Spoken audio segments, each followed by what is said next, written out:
Salam kanalımın değerli izleyicileri, her vaxtınız xeyir olsun. Hoş gördüm hər birinizi videomda. Bugün mən sizlərlə çox dadlı, ləzzətli, yeməyə doymayacağınız qənd bişirəcəm. Bişmə qənd, yəni qozlu qənd bişirəcəm.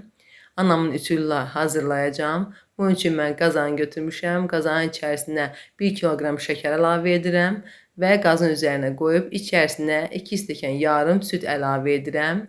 Yaxşıca qarışdırıram. Həll olana kimi qarışdırıb bu arada deyim ki, qazın gür xoduna qoymuşam.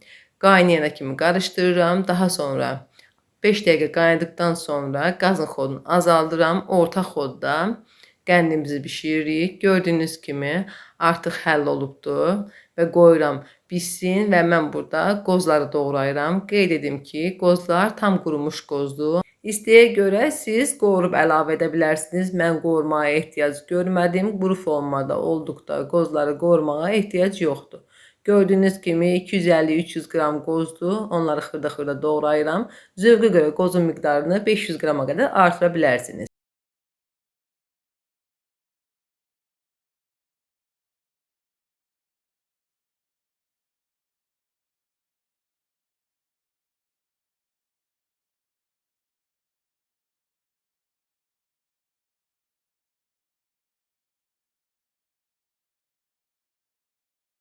Qəndimiz 5 dəqiqə ocaqda gür formada qaynadıqdan sonra xodunu alıram qazın və aşağı xodda bişirirəm qəndimizi. İçərisinə dadlandırmaq üçün mən bir paket hər zaman kofe əlavə edirəm. İnanın ki, çox dadlı alınır. Bu zaman vanilin əlavə etməyə heç ehtiyac qalmır. Əgər kofe yoxdursa, adi kakaodan da bir çay qaşığı istifadə edə bilərsiniz və yaxud da tünd istəyirsinizsə, bir xörək qaşığı da istifadə edə bilərsiniz. Daha sonra qaşıq vasitəsilə yaxşıca qarışdırıram ki, içərisində topacıqlar qalmasın. Siz əl mikseri ilə qarışdıra bilərsiniz. Gördüyünüz kimi kofeni əlavə etdikdən sonra rəngi dəyişilir və qəhvəyi rəngdə alınır.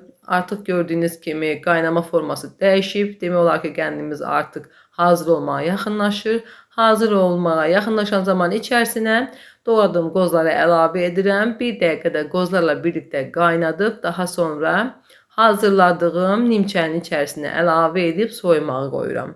Qeyd edim ki, mən nimçəni yağlamıram. Nimçənin içərisinə şəkər tozu əlavə edirəm. İndi sizə də göstərəcəm. Şəkər tozu əlavə etdiyimiz zaman yağlamağa ehtiyac qalmır. Qeyd edim ki, niyə yağlamıram? Yağladığımız zaman qaldıqda yağın dadı gəlir. Ona görə də o formada istəmədiyim üçün adi şəkər tozu səpib, daha sonra içərisinə bişirdiyim qəndi əlavə etdiyim zaman soyuduqda rahatlıqla çıxır. Ehtiyac qalmır ki, ona yağ vurum mən.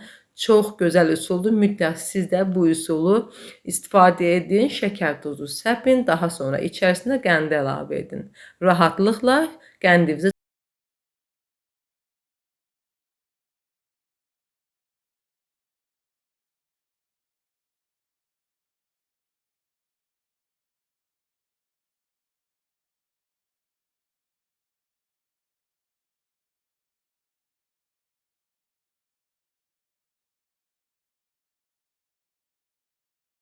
burada sizə göstərmək istəyirəm ki, necə rahatlıqla qəndi nimçənin içərisindən çıxardıram.